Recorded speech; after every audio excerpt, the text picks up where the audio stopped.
Hello दोस्तों, नमस्कार। स्वागत है एक बार फिर से आपके अपने प्रिय चैनल पर। दोस्तों आज जो आपके सामने बड़ी खबर लेकर आए हैं, जहां पर पाकिस्तान के विदेश मंत्री ने प्रधानमंत्री नरेंद्र मोदी को लेकर, भारत को लेकर बड़ी बात कह दी है दोस्तों। और इनके बीच कैसा रिश्ता होने वाला है, इन सभी मुद्दों पर बात कही है, बताएंगे आपको दोस्तों। बड़ी खबरें आ रही है, साथ ही बताएंगे जहाँ ईरान के राष्ट्रपति हसन रूहानी ने डोनाल्ड ट्रंप पर हमला कर दिया है दोस्तों, और बड़ी ही धमकी दी गई है इनकी तरफ से। क्या क्या कहा गया है बताएंगे आपको, एक एक बड़ी खबर। साथ ही बताएंगे जहां पर अब स्वीडन भी भारत अमेरिका के बाद अब चाइना पर लगाने जा रहा है इस कंपनी पर बड़ा बैन। जी हां दोस्तों, जिससे अब टूटने वाली है ड्रैगन की कमर, क्योंकि मत्था और छाती पहले ही बाकी देशों ने चाइना की तोड़ दी, अब कमर बाकी रह गया है दोस्तों, जो कि अब टूटने वाला है। बताएंगे आपको पूरी खबर, वो कौन सी कंपनी है, तो बने रहिएगा वीडियो के अंत तक। और उससे पहले अगर आप भी मानते हैं कि भारतीय सेना है तो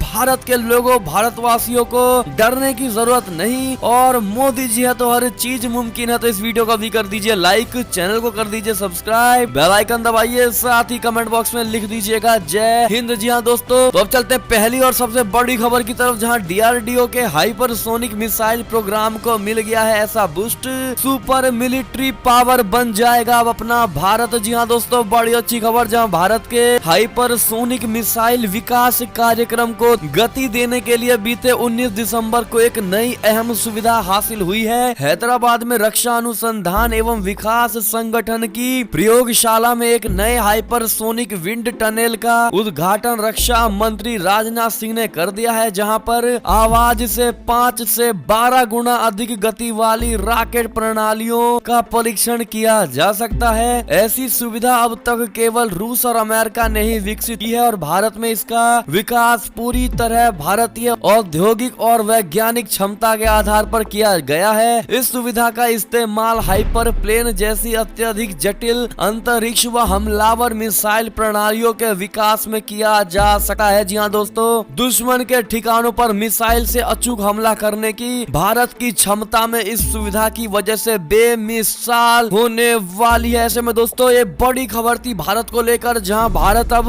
और से और स्ट्रॉन्ग बनता जा रहा है दोस्तों। ऐसे में कांग्रेचुलेशन जरूर कह दीजिएगा प्रधानमंत्री मोदी जी को इस अद्भुत आविष्कार के लिए। दोस्तों एक और खबर की अगर बात करें तो पाकिस्तान के विदेश मंत्री बोले, वर्तमान हालात में भारत के साथ बातचीत की कोई संभावना, कोई गुंजाइश नहीं। बता दें दोस्तों, पाकिस्तान के विदेश मंत्री शाह महमूद कुरैशी ने कहा है कि वर्तमान स्थिति में जो हालात चल रहे हैं उनमें भारत के साथ कूटनीतिक वार्ता की कोई संभावना नहीं है। एक मीडिया रिपोर्ट में गुरुवार को ये कहा गया है, नई दिल्ली अपने इस रुख पर कायम है कि वार्ता और आतंकवाद साथ साथ नहीं चल सकते हैं, तथा वो इस्लामाबाद से बार बार ये कहता रहा है कि वो भारत के खिलाफ हमले करने के लिए जिम्मेदार विभिन्न आतंकी समूहों के खिलाफ स्पष्ट कदम उठाए। डॉन अखबार ने कुरैशी के हवाले से कहा है कि वर्तमान हालात में भारत के साथ पीछे के दरवाजे से या फिर कूटनीतिक वार्ता की कोई संभावना नहीं है। इस वक्त संवाद के लिए परिस्थितियां उचित नहीं है। अखबार के मुताबिक कुरैशी अपने गृहनगर मुल्तान में संवाददाताओं से बात कर रहे थे जब उन्होंने ये टिप्पणियां की है। जी हाँ दोस्तों, ऐसे में एक और खबर की अगर बात करें तो ईरान के राष्ट्रपति हसन रूहानी ने डोनाल्ड ट्रंप पर हमला बोला है दोस्तों, जहां सद्दाम हुसैन जैसा ही होगा डोनाल्ड ट्रंप का हाल। इस प्रकार की बातें कही गई। आपको बता दें, ईरान के राष्ट्रपति हसन रूहानी ने डोनाल्ड ट्रंप पर हमला बोलते हुए उन्हें पागल करार दिया है दोस्तों। उन्होंने अमेरिकी राष्ट्रपति डोनाल्ड ट्रंप की तुलना इराकी तानाशाह सद्दाम हुसैन से करते हुए कहा है कि ट्रंप का हाल भी सद्दाम जैसा ही होगा। इससे पहले रूहानी ने अमेरिकी राष्ट्रपति चुनाव में ट्रंप की हार पर खुशी जताते हुए कहा था कि हम जो बाइडेन के आने को लेकर बहुत खुश नहीं है, लेकिन ट्रंप के जाने पर उससे ज्यादा खुश है। जी हाँ दोस्तों, राष्ट्रपति हसन रूहानी ने बुधवार को कहा कि ईरान के इतिहास में हमें 2 पागल नेताओं से निपटना पड़ा है, पहला सद्दाम हुसैन और दूसरा डोनाल्ड ट्रंप। स्टेट टेलीविजन पर बोलते हुए उन्होंने आगे कहा कि एक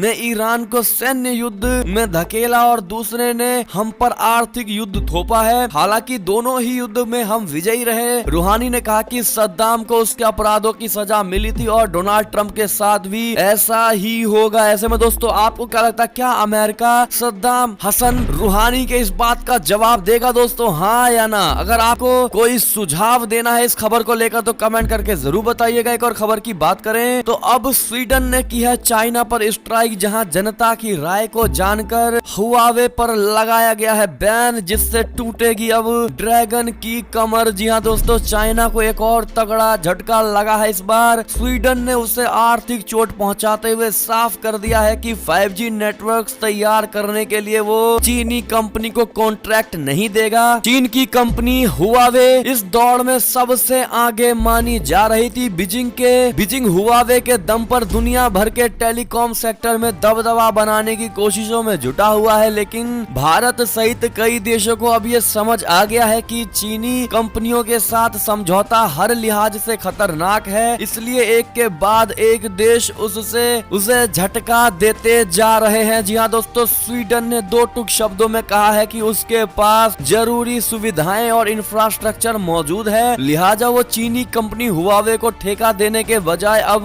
5G नेटवर्क खुद तैयार करेगा। स्वीडन से पहले ब्रिटेन, कनाडा सहित कुछ और देश भी हुआवे को कॉन्ट्रैक्ट देने से इनकार कर चुके हैं। वहीं कुछ समय पहले अमेरिका ने यूरोपीय देशों से आग्रह भी किया था कि चीन को किसी भी कीमत पर 5G नेटवर्क स्थापित करने की योजना में शामिल ना करे। ऐसे में दोस्तों, स्वीडन के इस फैसले का आप कितना समर्थन करते हैं जरूर बताइएगा। और चाइना की कमर जिस प्रकार से तोड़ी गई है दोस्तों, ऐसे में चाइना अब दोबारा उठने वाला नहीं है। इसको लेकर आपकी क्या राय होगी जरूर बताइएगा। ऐसे में एक और खबर की बात करें तो चाइना ने रेल प्रोजेक्ट के लिए कर्ज देने से पहले बढ़ा दी है पाकिस्तान की टेंशन, मांगी गई है गारंटी। जी हाँ दोस्तों, चीन ने पाकिस्तान की कमजोर आर्थिक स्थिति के मद्देनजर मेन लाइन रेलवे लाइन परियोजना के लिए $6 अरब कर्ज को मंजूरी देने के पहले उससे अतिरिक्त गारंटी मांगी है। मीडिया की एक खबर में कहा गया है कि चाइना ने रेल परियोजना को वित्तीय राशि मुहैया कराने के लिए वाणिज्यिक और रियायती दोनों तरह का कर्ज देने का प्रस्ताव रखा है। एक्सप्रेस ट्रिब्यून के मुताबिक 10 दिन पहले यानी 13 दिसंबर को मेन लाइन रेलवे परियोजना के लिए संयुक्त वित्तीय कमेटी की बैठक में अतिरिक्त गारंटी का मुद्दा उठा। बैठक में शामिल रहे पाकिस्तान के एक वरिष्ठ अधिकारी ने कहा कि चाइना ने वार्ता के दौरान अतिरिक्त गारंटी का मुद्दा उठाया, लेकिन पाकिस्तान के साथ साझा किए गए ब्यौरे में दस्तावेज में इसे शामिल नहीं किया गया। दोनों देशों ने कागजातों पर अब तक दस्तखत नहीं किए हैं। इसका कारण भी ये है कि अचानक चीन द्वारा लोन दिए जाने के लिए नियमों में बदलाव करना है। जी हाँ दोस्तों, ऐसे में पाकिस्तान जिसके तलवे चाटता रहता है दोस्तों, वो चाइना, उसी ने पाकिस्तान के पीठ पर लात मार दी है। दोस्तों, ऐसे में आपकी क्या राय होगी कमेंट करके जरूर बताइएगा। क्या आपको नहीं लगता कि ज्यादा से ज्यादा चापलूसी करने वालों के साथ यही हाल होना चाहिए? कितने लोग मानते हैं कमेंट करके जरूर बताइएगा। एक और खबर की बात करें तो अपनी हड़प नीति पर चाइना ने बढ़ाया एक और कदम, म्यांमार तक लगाएगा हाईटेक बॉर्डर फेंसिंग बनाया। जिसको लेकर ये बहाना बता दे, दुनिया के तमाम मुल्कों द्वारा आलोचना किए जाने के बावजूद चाइना अपनी विस्तारवादी नीति पर लगाम लगाने के मूड में नहीं है। समाचार एजेंसी IANS की रिपोर्ट के मुताबिक